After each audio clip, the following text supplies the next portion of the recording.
झारखंड के बुलेटिन के साथ मैं सिमरन शुक्ला। स्वागत है आपका न्यूज़ 21 भारत में। आज 40 कोर्ट बिल्डिंग के कॉन्फ्रेंस हॉल में आयोजित कार्यक्रम में झालसा के कार्यपालक अध्यक्ष सह हाईकोर्ट के न्यायाधीश जस्टिस अपरेश कुमार सिंह ने राष्ट्रीय लोक अदालत का उद्घाटन किया। इससे पहले उन्हें गॉर्ड ऑफ ऑनर भी दिया गया। उद्घाटन समारोह में रांची सिविल कोर्ट के न्यायायुक्त नवनीत कुमार, सभी न्यायिक पदाधिकारी, डीसी छवि रंजन, एसएसपी सुरेंद्र कुमार झा मौजूद थे। झालसा सचिव ने बताया कि आज झारखंड के 24 जिलों में आज राष्ट्रीय लोक अदालत का आयोजन किया जा रहा है। सिविल कोर्ट रांची में राष्ट्रीय लोक अदालत को लेकर विशेष तैयारी है। लगभग 36,000 पक्षकारों को नोटिस भेजा गया है। राष्ट्रीय लोक अदालत में सुलहनीय मामले, उत्पाद, चेक बाउंस, वन विभाग, बिजली बकाया, ट्रैफिक चालान, भूमि अधिग्रहण, मोटरयान, वैवाहिक एवं श्रम से संबंधित मामलों का निष्पादन किया जाएगा।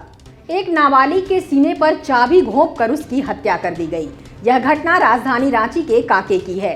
पुलिस ने शव को पोस्टमार्टम के लिए रिम्स भेज दिया है। मृतक नाबालिग मांड्रा का रहने वाला है। मृतक का नाम अरबाज है। पुलिस का कहना है कि हत्या करने वाले युवक की पहचान हो गई है। उसका नाम अमन है। शुरुआती जांच में पता चला है कि आपसी विवाद में दोनों के बीच झगड़ा हुआ था। इसके बाद अरबाज की हत्या कर दी गई। अरबाज कांके इलाके में स्थित एक दुकान में काम करता था। पुलिस का कहना है कि अरबाज के दोस्तों से पूछताछ की जा रही है। आरोपी अमन घर से फरार है। मृतक और आरोपी के बीच पहले से दोस्ती थी। इसके फायदा उठाकर घटना को अंजाम देने के बाद वो फरार हो गया है। वर्ष 2018 बैच के पुलिस मुख्यालय में पदस्थापित दरोगा गुणदीप कुमार के खिलाफ जगन्नाथपुर थाना में एक युवती ने दुष्कर्म करने का आरोप लगाते हुए प्राथमिकी दर्ज कराई है। पुलिस मुख्यालय ने दरोगा को सस्पेंड कर दिया है। युवती ने आरोप लगाया है कि दरोगा ने शादी का झांसा देकर उसके साथ शारीरिक संबंध बनाया। इसके बाद शादी करने से इनकार कर दिया। जगन्नाथपुर पुलिस का कहना है कि इस मामले की जांच चल रही है। आरोपी दरोगा दोषी पाया गया तो उसके खिलाफ कड़ी कार्रवाई की जाएगी। आरोपी युवती को लगातार धमकी दे रहा है। युवती ने दर्ज प्राथमिकी में कहा है कि पिछले वर्ष फेसबुक के माध्यम से उसकी दोस्ती आरोपी से हुई थी। जमशेदपुर शहर के गोलमुरी थाना क्षेत्र के रिफ्यूजी कॉलोनी में सीताराम डेरा थाना का स्टाफ बताकर कुछ लोग घर में घुसे, फिर पिस्टल की नोक पर लूटपाट की कोशिश की। दंपति द्वारा विरोध करने पर फायरिंग करने के बाद मोबाइल लूट कर वो फरार हो गए। बताया जा रहा है कि घटना के वक्त मनमोहन अग्रवाल टहलने के बाद अपनी पत्नी के साथ घर में घुसे थे। तभी पीछे से 3 बदमाश भी घुस गए। घटना रात 9:30 बजे की है। गोलमुरी पुलिस ने एक खोखा बरामद किया है। कोरोना का प्रकोप धीरे धीरे कम होने लगा है। बसें और ट्रेनों का परिचालन शुरू हो गया है। मदिरा की दुकानें भी धड़ल्ले से चल रही है। लेकिन सबसे बड़ा सवाल यह है कि आखिर मंदिर के कपाट क्यों नहीं खुल रहे।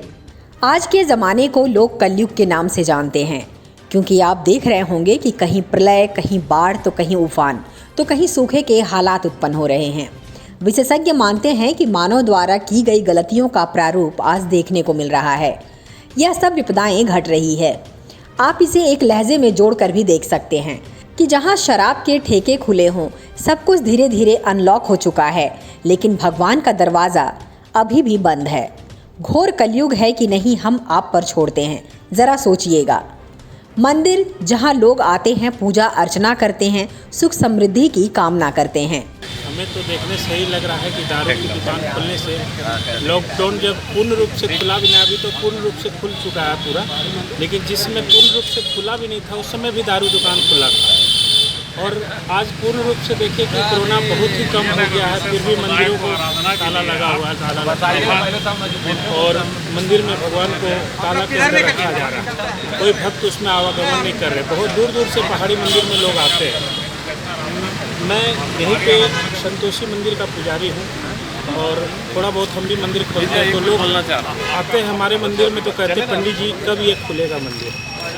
तो ऐसा है, आस्था के साथ अभी तो देख रहे हैं कि खिलवाड़ ही हो रहा है कि जितने भी धार्मिक स्थल हैं वो सब अभी जो बड़े बड़े मंदिर हैं वो सब बंद पड़े हुए। छोटे छोटे मंदिर तो खुल रहे हैं, लेकिन बड़े बड़े मंदिर आज भी बंद पड़े हुए हैं। एक तरफ सरकार कोविड का हवाला देकर मंदिरों को नहीं खोलने की बात कह रही है, लेकिन अब सरकार की मंशा पर ही सवाल खड़े हो रहे हैं कि राज्य में लगभग सभी संस्थान खुल गए तो मंदिर क्यों नहीं।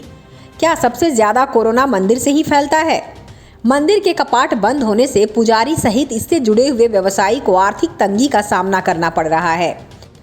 खासकर अगर हम रांची स्थित जगन्नाथ मंदिर की बात करें तो जगन्नाथ मंदिर के ठीक अगल बगल एरिया में फूल प्रसाद, नारियल की दुकानें चलती हैं।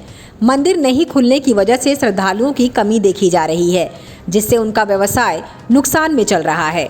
उनकी सरकार से मांग है कि अविलंब इस पर विचार किया जाए। कुछ बिक्री बटा भी नहीं है और रोड से 5 फुट छोड़ कर दुकान लगा हुआ है, उसको भी उजाड़ कर फेंक रहा है, सामान उठा ले रहा है तो गाड़ी लूट कर रहा है। गरीब कैसे जिएगा? यानी सरकार की नीति है कि गरीब को भगाओ। हम लोग रोज थे, हम लोग दुकान बंद कर देंगे, रोड पर नहीं लगाएंगे। 7-7 बाल बच्चा हम लोग ऐसे खाते पीते हैं, तो मेला 2 साल नहीं लगा, उसमें लॉस हुआ।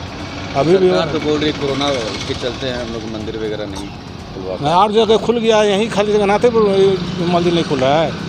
बॉम्बे वगैरह में उतना कोरोना है तो वहाँ खुला हुआ है मंदिर, मगर जगन्नाथपुर के मंदिर में कोरोना नहीं है तो यहाँ कोरोना चलते बंद कर दिया। क्या लगता है सरकार की मंशा साफ नहीं है? एकदम साफ नहीं है सरकार का, नीति साफ नहीं है एकदम। ना स्कूल खोला है, बच्चा लोग की लाइफ खराब, और अभी कोई ध्यान नहीं है सरकार का। आप लोग क्या मांग कर रहे हैं? हम लोग मानेंगे लगा दिया जाए, जैसे दुकान लग रहा है लगना है, स्कूल भी खोले, तरीका से खुलवावे। कोरोना का पालन करते हुए हम लोग दुकान खोलेंगे। आधा पढ़ने जाएगा बाल बच्चा, लेकिन वैसा कर नहीं रहा है सरकार। आपको यह भी बताते चले कि मंदिर खोलने के विषय पर लगातार हिंदू संगठनों द्वारा विरोध प्रदर्शन किया जा रहा है। हिंदू संगठन के लोग मांग कर रहे हैं कि मंदिर को अविलंब खोला जाए। इसे लेकर कई बार धरना प्रदर्शन भी किया गया, सरकार के खिलाफ नारेबाजी भी की गई और कहा जा रहा है कि पड़ोसी राज्य बिहार में मंदिर खुल गए तो झारखंड में क्यों नहीं खुल रहे हैं। कोरोना प्रोटोकॉल के तहत मंदिर को खुलवाना चाहिए, हम सरकार का साथ देंगे।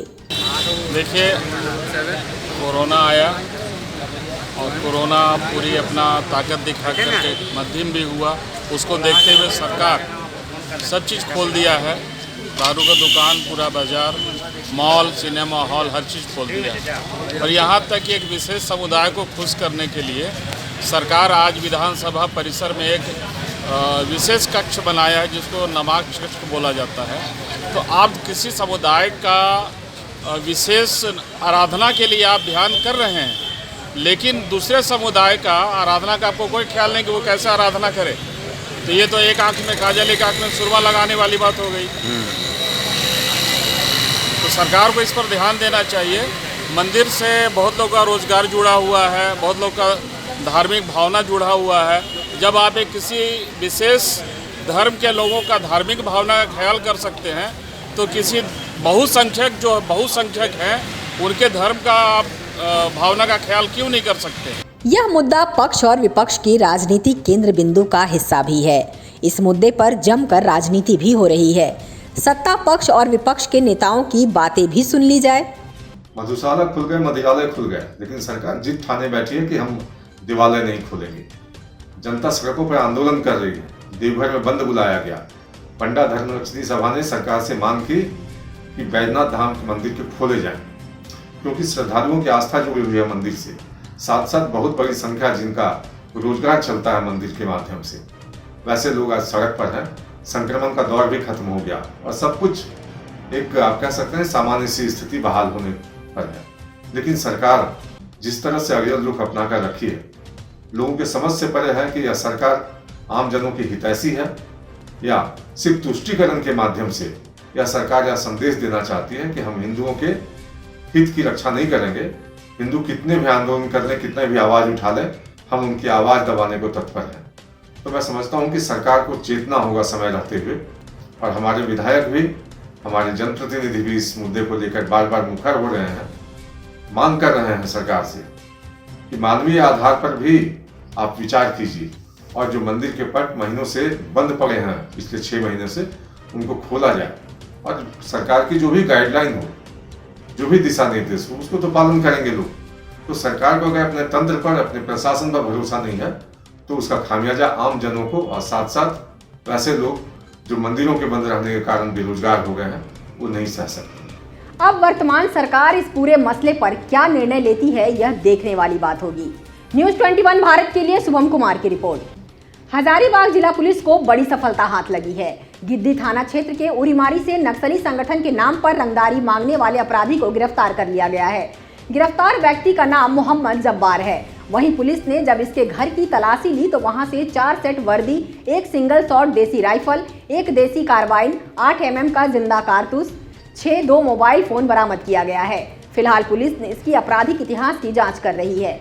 आज हजारीबाग एसपी ने बताया कि नक्सली संगठन भाकपा माओवादी संगठन के नाम पर व्यवसायी से लेवी की मांग कर रहा था। जिसके बाद व्यवसायी ने इसकी सूचना पुलिस को दी। पुलिस ने मामले पर त्वरित कार्रवाई करते हुए मोहम्मद जब्बास को गिरफ्तार कर लिया। आज रांची रेलवे स्टेशन ऑटो चालक यूनियन के तत्वाधान में आम सभा का आयोजन किया गया। सभा में हर एक ऑटो चालक ने अपने स्तर से अपनी समस्याओं को रखा, साथ ही उनके साथ प्रशासन के द्वारा हो रहे दुर्व्यवहार को भी सभा में अवगत कराया। ऑटो चालकों का कहना है कि राज्य में बाहर से आने वाले ऑटो को प्रशासन के द्वारा ज्यादा तवज्जो दिया जाता है, बल्कि जो राज्य के ऑटो चालक हैं उसे हर दिन कोई न कोई परेशानियों का सामना करना पड़ता है। इसी का निष्कर्ष निकालने के लिए सभा का आयोजन किया गया। जो आता है और सामान जो है गुमराह हो जाता है और प्रशासन यहाँ का बोलता है कि ये ऑटो वाला जो है चोरी कर लिया। हाँ, तो हम लोग का नाम है कि भाई हम लोग बाहरी ऑटो यहाँ आता है अब गुम हो जाता है तो हम जिम्मेवारी हम लोग नहीं जानते हैं। इसीलिए मीटिंग हुआ है कि बाहरी गाड़ी यहाँ जो आता है इसके लिए हम लोग दिक्कत होता है। बाहरी गाड़ी यहाँ पे आती है, आप लोगों को परेशानी होती है, इसके द्वारा हम लोग प्रशासन क्या कुछ आप लोग को कहती है? प्रशासन जो है कभी खदेड़ता है, कभी हम ही लोग को खदेड़ने लगता है। भागो भागो, जैसे लगता है कि हम लोग चोर डकैत हैं। हम लोग को बोलता है अरे भागो भागो यहाँ से, सब ऑटो वाला चोर है यहाँ। अब यहाँ इस सभा में आप लोग क्या बोलना चाहते हैं? इस सभा में सब मुख्य अतिथि लोग आए हुए हैं, क्या कह रहे हैं तो राय आप लोग क्या कहना चाहिए? हम लोग यही कहेंगे कि देखिए हम लोग यही कहेंगे कि जो बाहरी गाड़ी है उसका जो है आप प्रावधान कीजिए। हम लोग जो ऐसे चल रहे हैं चलेंगे, हम लोग कोई तकलीफ न दे। ये होता है तो हम लोग जो है हम लोग को यहाँ तक कि हम लोग को चोर बना देते हैं कि ये सब ऑटो वाला चोर है, आगे जाइए कम भाड़ा लगेगा, ये लगेगा वे लगेगा। क्या हम लोग सब चोर नजर आ रहे हैं? हम लोग 60 साल में चोरी करने जाएंगे अब? मेरा नाम पिंकी तिर्की है, मैं पिंक ऑटो चलाती हूँ और मैं रेलवे स्टेशन से चलाती हूँ ऑटो। तो हम लोग का यहाँ खासकर ये रखा गया है ताकि यहाँ बहुत तरह की परेशानी उठाना पड़ता है, जैसे कि बाहर से बहुत सारे रिक्शा आ जाते हैं, ऑटो आ जाते हैं, इसके कारण से यात्रीगण को भी परेशानी होती है। और जैसे कि कोई VIP पास हो रहे हैं तो उनके लिए परेशानी होती है क्योंकि रोड यहाँ जाम हो जाता है। इसलिए उसी को लेकर के यहाँ पर हम लोग का महासभा में मीटिंग यहाँ रखा गया है। और इस रूट में आप लोग चलाती हो गाड़ियाँ, उस रूट में आप लोगों को क्या कुछ परेशानी होती है? मैम अभी तो हम लोग यहाँ स्टेशन में चलाते हैं, यहाँ से तो हम लोग कोई परेशानी तो आज तक तो नहीं हुई है। हम लोग यहाँ सभी जितने भी यहाँ ऑटो भाई स्टाफ लोग सब सपोर्ट ही करते हैं, सपोर्ट ही करते आए हैं, आज तक तो परेशानी की नहीं हुई है। रेलवे स्टेशन से लेकर के कहाँ तक आपकी ऑटो चलती है? मैम देखिए यहाँ तो ज़्यादा हम लोग बुकिंग में ही लेते हैं, तो हम लोग रेलवे स्टेशन से करते हैं क्योंकि घर तक हम लोग छोड़ते हैं, जहाँ का पैसेंजर हम लोग घर तक छोड़ते हैं। मैम देखिए आज 2021-22 के लिए यहाँ यूनियन का गठन हुआ है ऑटो चालकों का, और एक अच्छे माहौल में जो परेशानियां हैं उसको हल करने के लिए यहाँ पर सभी के विचार आमंत्रित किए जा रहे हैं। और चूँकि कई चीज़ें ऐसी हैं जो रेल प्रशासन को भी ज़मीनी स्तर पर आकर इनकी समस्याओं को समझना होगा और उसका समाधान करने के लिए रेल प्रशासन को इसमें कदम आगे बढ़ाना होगा, तो सुगम यातायात भी होगा, इससे यात्रियों को भी सुविधा मिलेगी। क्योंकि धीरे धीरे आप देख रहे हैं कि ट्रेनों का परिचालन पिछले कई वर्षों में कई ट्रेनें यहाँ बढ़ गई, लेकिन यातायात सुविधा जिस स्तर पे होनी चाहिए उसमें कहीं कहीं परेशानियां हैं। उसी परेशानियों को लेकर के आज ये बैठक आयोजित की गई है। और अभी फ़िलहाल हमारे साथ RPF से आए हुए हैं प्रतिनिधि और स्टेशन मास्टर भी आए हुए हैं, और इन सब बातों को लेकर के अगर ज़रूरत पड़ी तो हम लोग रेलवे DRM के पास भी जाएंगे।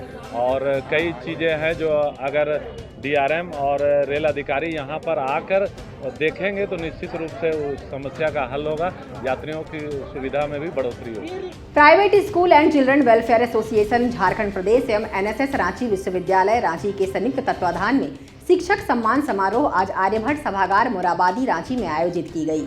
शिक्षक सम्मान समारोह का उद्घाटन झारखंड सरकार के मंत्री डॉक्टर रामेश्वर उरांव ने किया, जबकि मुख्य अतिथि के रूप में पासवा के राष्ट्रीय अध्यक्ष सैयद इस्माइल अहमद शामिल थे। सबसे पहले तो जगह जगह से आए हुए शिक्षक प्रतिनिधियों को मैं सम्मान करता हूं, स्वागत करता हूं, और मैं मानता हूं कि शिक्षा के क्षेत्र में सरकारी स्कूलों से ज़्यादा योगदान प्राइवेट स्कूलों का रहा है, इस देश में अभी भी है। और लगता है कि भविष्य में भी रहेगा। अफसोस है कि अभी कोरोना पीरियड में लगभग 2 साल से स्कूलें बंद हैं। हम सब की इच्छा है कि स्कूल जल्द खुलें। राज्य सरकार इस पर विचार कर रही है, जल्दी ही इस पर विचार होगा और जल्दी ही स्कूल खुलेंगे। अभी तो 9 से आगे के स्कूल खुले हैं, लेकिन हमारी कोशिश होगी सरकार की कि कोरोना पीरियड अब बेहतर स्थिति में आ रही है तो हम नीचे से भी ऊपर तक 8वां तक, क्लास 1 से 8वां तक के क्लासों को भी खोलेंगे, क्योंकि जगह जगह से रिपोर्ट जो आ रहा है बढ़िया रिपोर्ट नहीं आ रहा है। हम शिक्षा के क्षेत्र में हमारे बच्चे बहुत पिछड़ गए हैं। उदाहरण दूंगा मैं, जहाँ द्रेस साहब का नाम आपने सुना होगा, बहुत ही नामी अर्थशास्त्री हैं, समाज सेवी हैं। कल बात हो रही थी उनसे तो उन्होंने कहा कि लातेहार के कुछ गांव में गए वो, तो 2.25 साल में बच्चे सब कुछ भूल गए हैं। 94% उन्होंने बताया, अर्थशास्त्री हैं, फिगर से बात करते हैं, बना के 94% बच्चे जो दूसरा, तीसरा, चौथा में पढ़ते थे अब किताब भी नहीं पढ़ पा रहे हैं। तो इस स्थिति से हमको निपटना है, राज्य सरकार को निपटना है, पूरे देश के राज्य सरकारों को और देश की सरकार को भी निपटना है। विकास तभी होगा जब शिक्षा में हम आगे बढ़ेंगे। तो हम आज के दिन जितने भी प्रतिनिधि आए हैं, खास करके सामने साहब का और हमारे अध्यक्ष इस राज्य के आलोक जी का, इनके साथ ही छोटू जी का, सहदेव जी का, सबका हम स्वागत करेंगे, धन्यवाद देंगे। तो इस तरह के एक तरह से कन्वेंशन कहूँ मैं, सम्मेलन कहूँ मैं, उन्होंने आहूत किया है। अगर आप हॉस्पिटल के लिए निकले हैं और आप अपनी मेडिकल रिपोर्ट साथ ले जाना भूल गए हैं तो घबराइए नहीं, क्योंकि केंद्र सरकार ने यूनिक हेल्थ आईडी कार्ड बनाने की तैयारी पूरी कर ली है। इस कार्ड में स्वास्थ्य संबंधी सारी जानकारियां दर्ज होंगी। आपको दूसरे राज्य या शहर में जाने पर भी अपनी मेडिकल रिपोर्ट साथ ले जाने की जरूरत नहीं होगी, क्योंकि आपकी पूरी मेडिकल हिस्ट्री हेल्थ कार्ड में दर्ज होगी। प्रधानमंत्री नरेंद्र मोदी ने इसी महीने national digital health mission launch कर सकते हैं।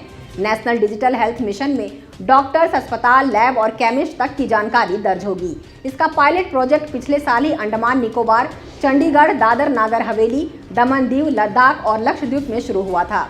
इन राज्यों में यूनिक कार्ड बनाने की शुरुआत हो चुकी है। अब यह योजना देश भर में लॉन्च की जाएगी। अश्विनी राजगढ़िया ने ही शहर में मुफ्त एम्बुलेंस जिंदगी ना मिलेगी दोबारा की शुरुआत की थी। रिम्स से हजारों लोगों को वे फ्री में एम्बुलेंस की सेवा दे चुके समाज सेवी के रूप में भी जाने जाते थे। डिप्रेशन में आकर उन्होंने आत्महत्या की कोशिश की। दिल्ली के एम्स में उनका इलाज चल रहा है। स्थिति गंभीर बनी हुई है। रांची से परिजन दिल्ली पहुंचे हुए हैं। परिजनों ने आरोप लगाया है कि अश्विनी राजगढ़िया पर फर्जी केस लालपुर में दर्ज किया गया है, जिस वजह से डिप्रेशन में आकर उन्होंने ये घटना को अंजाम दिया। लालपुर थाना में अश्विनी राजगढ़िया पर ठगी का आरोप लगाकर केस दर्ज कराया गया था। FIR देबुका नर्सिंग होम के संचालक डॉक्टर सुरेश देबुका ने 40 लाख रुपए की ठगी का आरोप अश्विनी कुमार राजगढ़िया पर लगाया था। 18 सितंबर को तेजस्वी यादव का रांची आगमन हो रहा है। इसे लेकर राष्ट्रीय जनता दल की ओर से तैयारियां जोरों पर है। लगातार बैठकें की जा रही है। आज इसे लेकर राष्ट्रीय जनता दल प्रदेश कार्यालय में युवा राष्ट्रीय जनता दल द्वारा बैठक का आयोजन किया गया। इस बैठक में राज्य प्रदेश अध्यक्ष अभय सिंह भी मौजूद रहे। उन्होंने कहा कि तेजस्वी यादव यूथ के आइकॉन बन चुके हैं। 18 सितंबर को रांची आ रहे हैं। राज्य में संगठन को मजबूत व विस्तार करने को लेकर 19 सितंबर को उनका कार्यक्रम है। उनके आगमन से निश्चित ही राज्य में संगठन मजबूत होगा।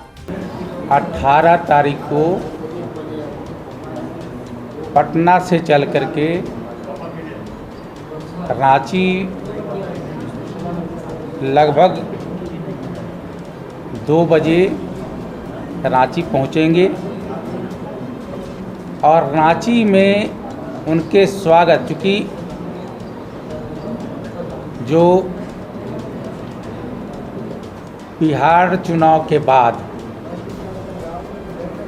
ऐसे तो यहाँ पिताजी उनके बीमार थे, रिम्स में भर्ती थे। उस कार्यक्रम में 2-4 बार आए मगर कार्यक्रम में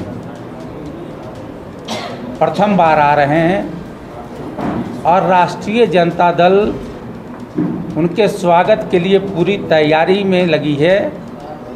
आप देखे होंगे कि हम लोग 4-5 बैठकें 6 बैठकें आज हो रही है और सब तैयारी पे हो रही है कि हमारे नेता जो देश के युवाओं के आइकॉन हैं और जिस तरह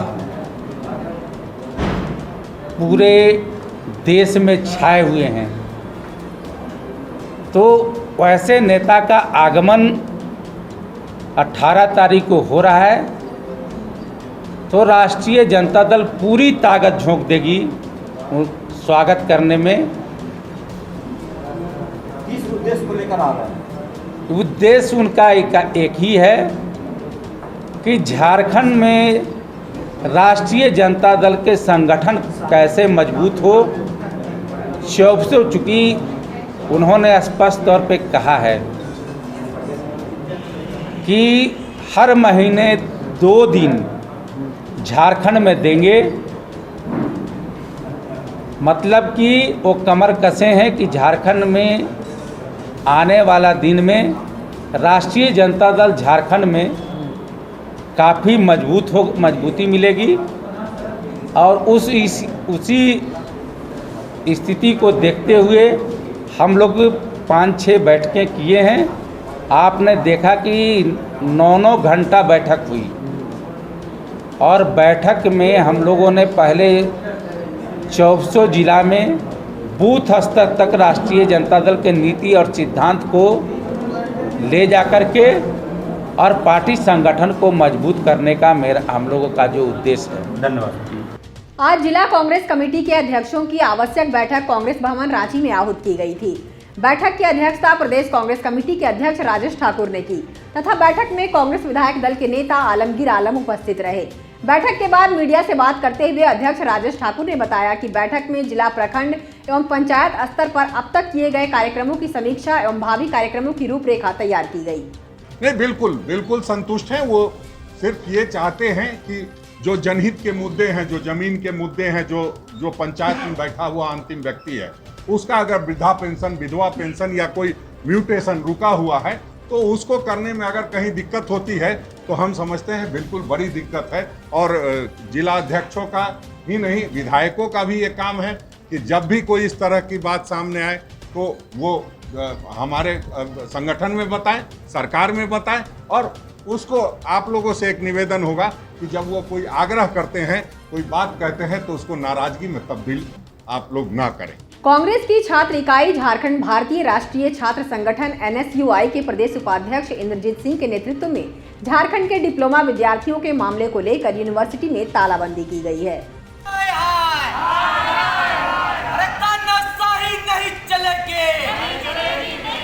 छात्रों को हक देना होगा। विद्यालय प्रशासन होश में आओ, हमारी मांगे पूरी करो। तानाशाही नहीं चलेगी। NSUI जिंदाबाद, हमारी मांगे पूरी करो। परीक्षा हमारी मांगे पूरी करो। मॉनसून सत्र की सियासी गर्मी की तपिश फिलहाल कम होती नजर नहीं आ रही है। मॉनसून सत्र के दौरान राज्य के मुद्दों से ज्यादा सियासी मुद्दा हावी हो रहा था और वे मुद्दे आज भी जीवित हैं। इसे लेकर JMM ने फिर एक बार बीजेपी पर हमला किया और इस पूरे मुद्दे को उत्तर प्रदेश चुनाव से जोड़ते हुए बीजेपी को घेरा। JMM महासचिव सुप्रियो भट्टाचार्य ने इसे लेकर कहा कि बीजेपी यूपी चुनाव में फायदे के लिए झारखंड में सांप्रदायिक माहौल बनाने को लेकर ये ड्रामेबाजी की है। हम लोगों ने देखा पिछले मानसून सत्र में विधानसभा में जो चीजें सामने आई और भारतीय जनता पार्टी का जो आचरण देखने को मिला, ये स्पष्ट तौर पर एक नैरेटेड स्टोरी था, पूरी तरह से क्राफ्टेड था कि हम लोगों को इस प्रदेश में जो अमन चैन है, जो बंधुत्व और सहअस्तित्व की जो परंपरा, उसको उत्तर प्रदेश के चुनाव को देखते हुए इस राज्य को सांप्रदायिक आग में झोंकने की एक नाकाम कोशिश की गई।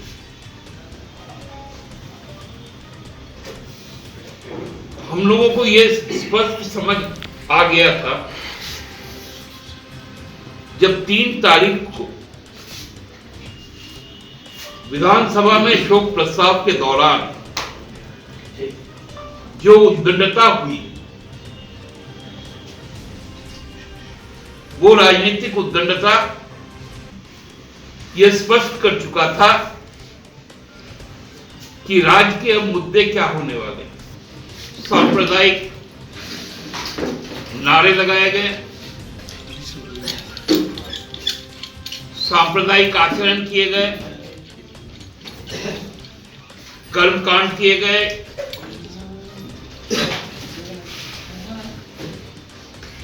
वहां पर थाल, ढोल, मजीरा सारे कुछ बजाए गए।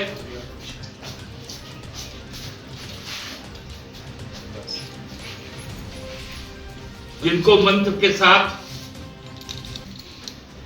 कोई संबंध नहीं, वो धर्म की बातें करने लगे। कुल मिलाकर कहे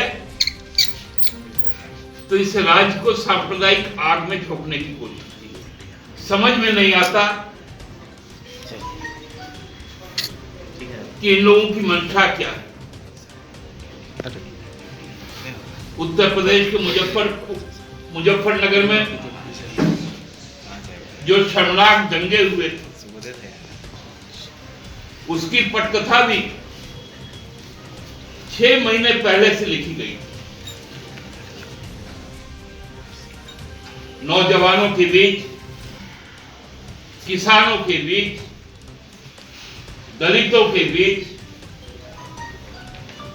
सांप्रदायिक उन्माद पहले पैदा किया गया और केवल एक अजान के सवाल पर जो बारूद का ढेर था, सांप्रदायिक बारूद का ढेर, उस पर चिंगारी लगाई गई और संपूर्ण ग्रामीण इलाका उस आग में झुलस गया।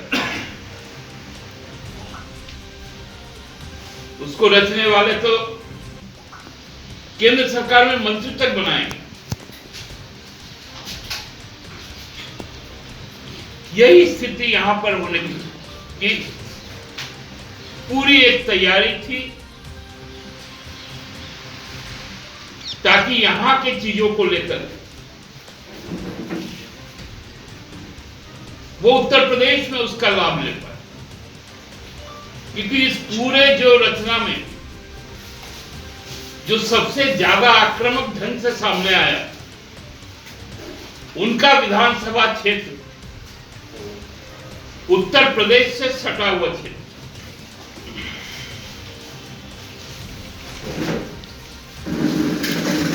और पूरी की पूरी यह स्क्रिप्ट लिखी गई जिस मुद्दे को लेकर चल रहे थे,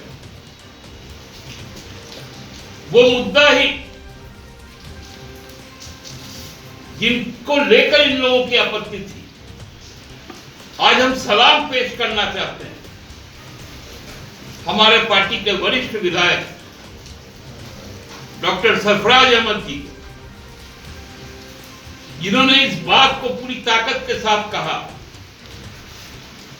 कि हम सब जहां पर भी विवाद होगा उस स्थल पर हम नमाज नहीं अदा करेंगे।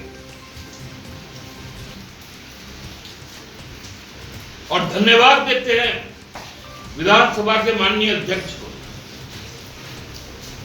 कि विधानसभा में सबसे वरिष्ठतम जो सदस्य है, 8 बार के चुने हुए जनप्रतिनिधि प्रोफेसर स्टीफन मरांडी की अध्यक्षता में माननीय अध्यक्ष ने एक सर्वदलीय सर्वमतीय समिति का गठन किया, जिसमें भारतीय जनता पार्टी के सदस्य को भी उचित स्थान दिया गया।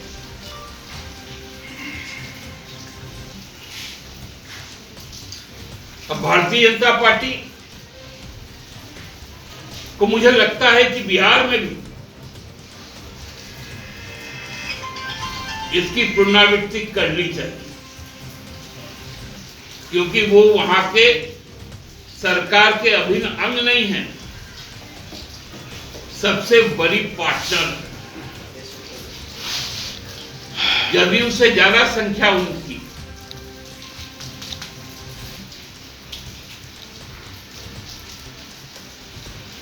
यह राज्य सिद्धू कानू, चांद भैरव, भगवान बिरसा, शेख भिखारी, टिके तुमराव, नीलांबर पीतांबर,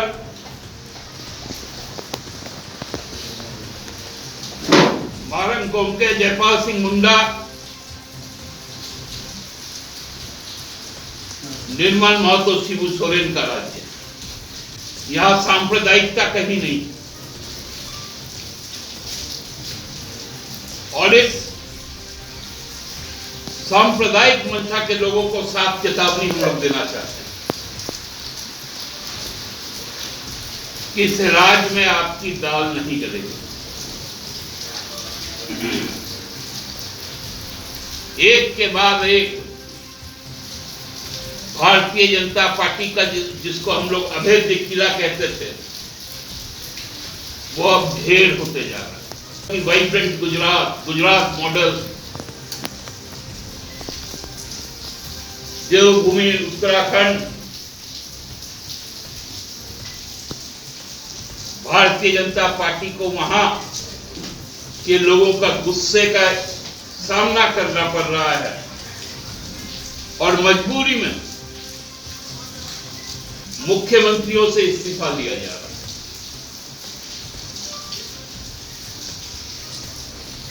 यहां तो नेता तक नहीं चुन पाते हैं विधायक दल। भारतीय जनता पार्टी के लोगों का, प्रदेश के नेताओं का कि जमकर लोहा लेंगे, संघर्ष जारी रखेंगे,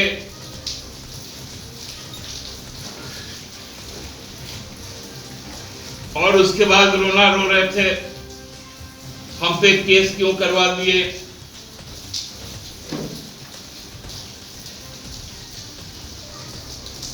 हमारे ऊपर धाराएं क्यों लग गई। तो भैया यही सब धारा, इससे भी कठिन धाराएं झारखंड मुक्ति मोर्चा का हर एक कार्यकर्ता झेलकर इस राज्य को मुक्त किया। इससे बर्बर यातनाएं जिसमें लोगों ने कुर्बानियां दी,